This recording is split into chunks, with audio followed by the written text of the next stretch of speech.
Hey all, Rick Howard here. This Memorial Day, I have a special treat for you. As you all know, I'm a huge advocate for zero trust as a first principle strategy that will help us reduce the probability of material impact due to a cyber event. It turns out that I'm not the only one.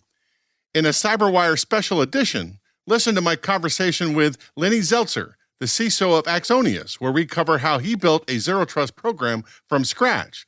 And I must say, I found his take on zero trust refreshing and forward-thinking, especially for newer and smaller companies like the CyberWire, for example, where our entire world consists mostly of SaaS applications with a little help from AWS.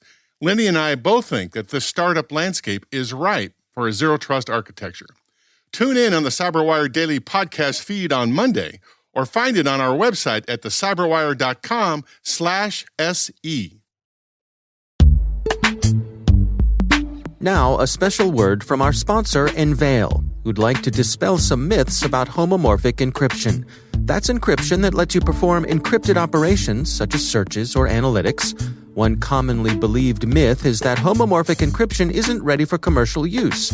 That was true in the late 70s when homomorphic encryption was first conceived. Back then, it was just too slow, so computationally demanding that basic computations took hours, if not days. But that's no longer the case. Advances in the underlying technology means that homomorphic encryption now works at the speed of business. Encrypted searches can be performed over millions of records and return results in seconds. You encrypt your data at rest and in transit. Why not encrypt the data while in use? Visit Enveil.com to find out how our sponsor Enveil's Zero Reveal solution lets you securely leverage data and unlock value. That's Enveil.com.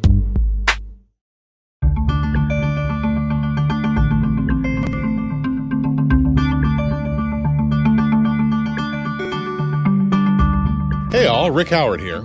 In this CyberWire special edition, I have a treat for you. As you all know, I'm a huge advocate for zero trust as a first principle strategy that will help us reduce the probability of material impact due to a cyber event. It turns out, I'm not the only one.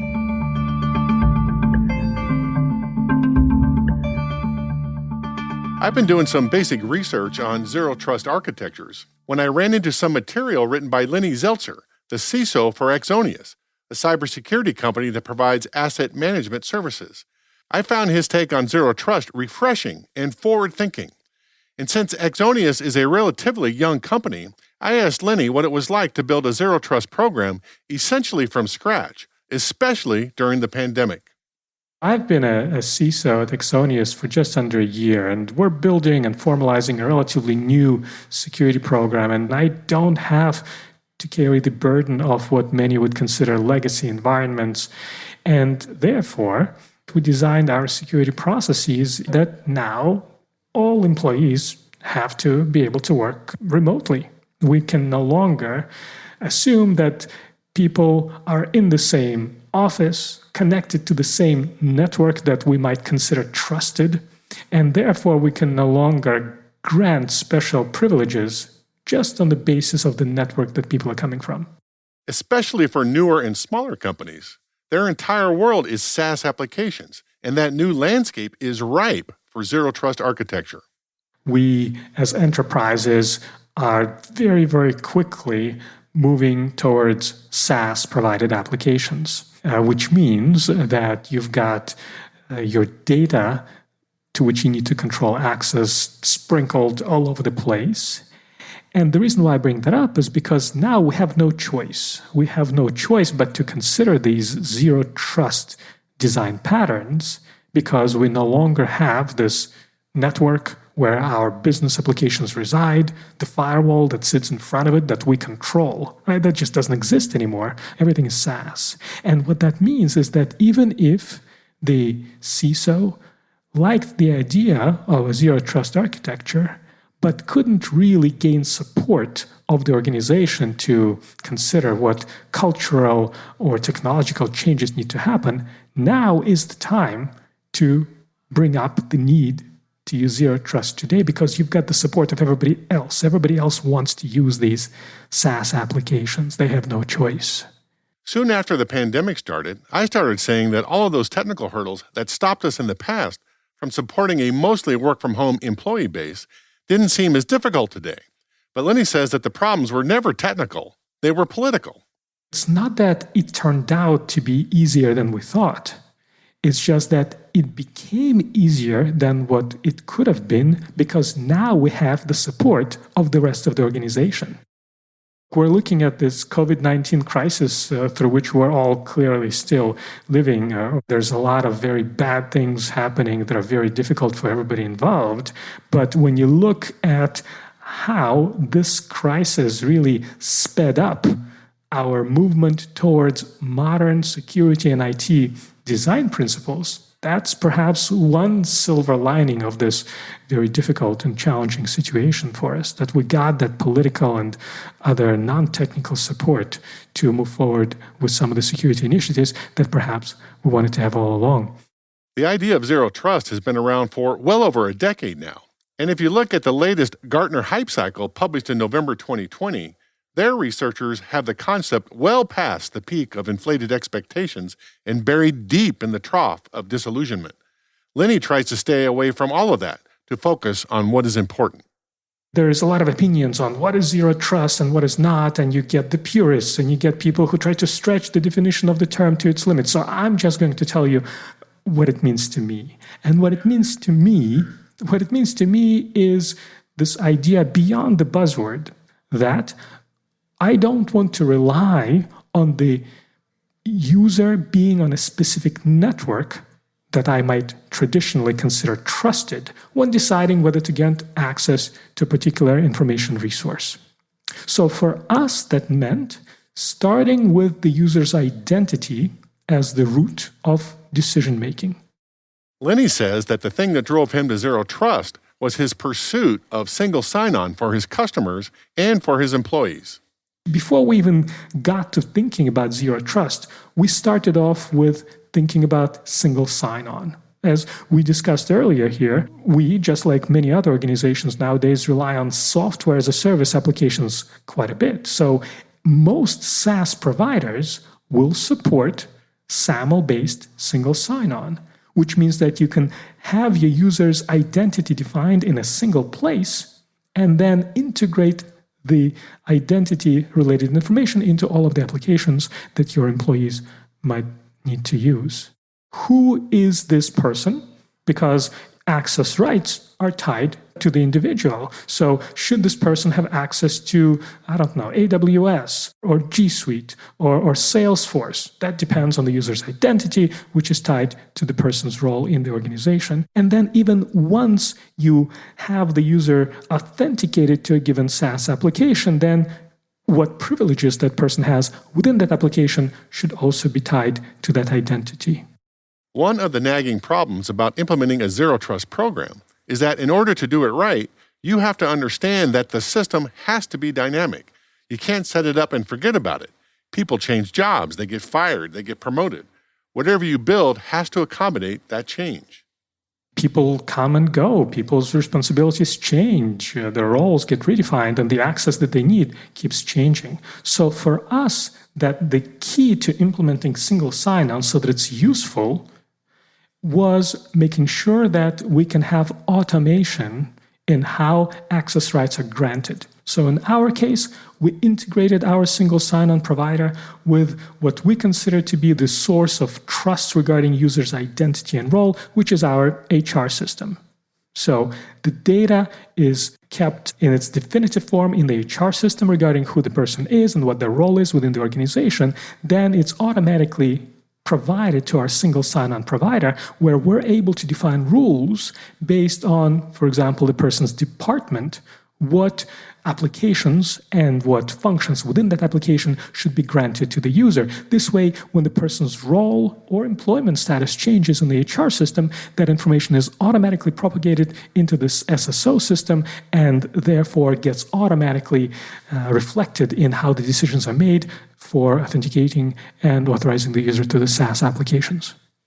Since I started in the biz, Microsoft's Active Directory has been the tool that most of us use for identity management. But Microsoft rolled it out in the 1990s, and Lenny thinks that it might be time to label it legacy and move on to something newer.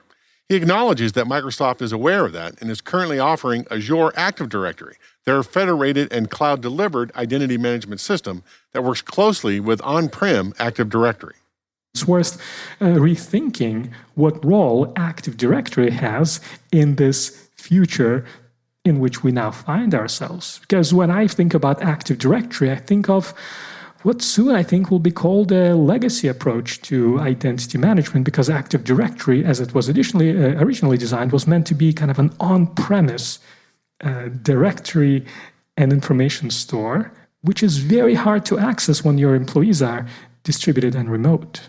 So instead, Microsoft is making a big push into a Microsoft-hosted version of the Active Directory product under their Azure umbrella. But whatever you use for your identity management system, you will need to automate the process in a DevSecOps kind of way. Now, once you have this integration between whatever it is your root of trust for identity is and your single sign-on provider, then you look for a way to automate the assignment of roles and access privileges. And then you can start thinking about, how do I integrate single sign-on with all of the applications that my employees are using? But buyer beware. It seems that many SaaS vendors use a similar tiered buying model that many of us use and hate in the States for our cable TV subscriptions. You have to buy the Super Duper Supreme option just to get access to that one show you can't live without. For me, it's Lovecraft Country on HBO Max. But then you are saddled with a bunch of TV shows that you wouldn't watch if your life depended on it. I'm looking at you, the great Poetry Throwdown. I do want to point out that don't assume that your SaaS application provider will allow you to enable SAML-based SSO integration without charging you money for it. Look, I work for a company that sells security products. We value the product that we make, and our customers pay us money to get it. So I'm all for the idea that you should be charging your customers if you're providing something useful to them.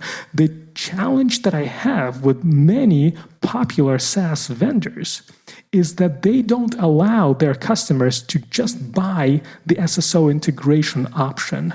In many cases, the only way to get SAML-based SSO integration is to buy the most expensive product bundle that many of these vendors call enterprise. Many small companies don't need that product bundle and either have to choose to not have SSO integration or buy a whole lot of add-ons at a very, very expensive price point and not use those features. When we talk about zero trust concepts, we normally describe the capability in two different buckets. Logical segmentation, those decisions we make about the identity of the person or process and the workload they are trying to access. And microsegmentation, about doing the same checks with devices, but also checking that the device meets some sort of configuration standard. Lenny says that the best place to do microsegmentation is on the endpoint, where you can check if the operating system is current and has installed all the right patches, that kind of thing. The one critical piece that we did not yet talk about is the role of the endpoint, the state of the system from which the user is trying to access the resource, because I think that is a major component of a zero trust architecture. We used to think about security oftentimes from a network-centric perspective. We deployed network firewalls and deployed network segmentation. Now we're talking about zero trust and thinking about the problem from the perspective of the user's identity. Who is this person? Are they authorized to log in or take actions they're trying to take? But another part of the decision is becoming, yes, maybe I authorized this user. They are accessing a finance application. They are in the finance group. But do I trust the device from which they have successfully authenticated? That's another part of the decision that I think is useful to consider. The state of the endpoint, how trustworthy is it, and how can you decide whether to grant access, in part based on the state of the endpoint. Much of what we were trying to do was oriented around the user's identity, but also it involved the state of the endpoint. And when I look at many ways in which people describe zero trust, they do include the endpoint as one of the elements to discuss as part of the zero trust architecture. One way to do it, for example, is to integrate whatever security or IT agent you have on the endpoint with your single sign-on provider. A single sign-on provider will perhaps first authenticate the user, see if the user has access to the resource they're trying to access. But before deciding to grant that access, the SSO provider will then check with your endpoint agent and ask the agent about the state of the endpoint to see whether the state of the endpoint is acceptable. Lenny believes that zero trust is the future for all of us, and I do too. I think most of us will realize that we will be going towards some form of a zero trust-based architecture, and we just need to be realistic regarding how quickly we can get there. If you have a young organization, if it's already distributed, perhaps due to COVID-19, then you can get there very fast. But be realistic so that you don't get discouraged if the move does not happen overnight. It's a hard journey. It requires not just technological changes, but also a change in how people think about deploying resources, understand what's realistic for your organization, understand what your end goal is, and come up with a plan that moves you in the right direction, that is also realistic about the challenges that you'll face along the way. That's Lenny Zeltser, the CISO of Axonius.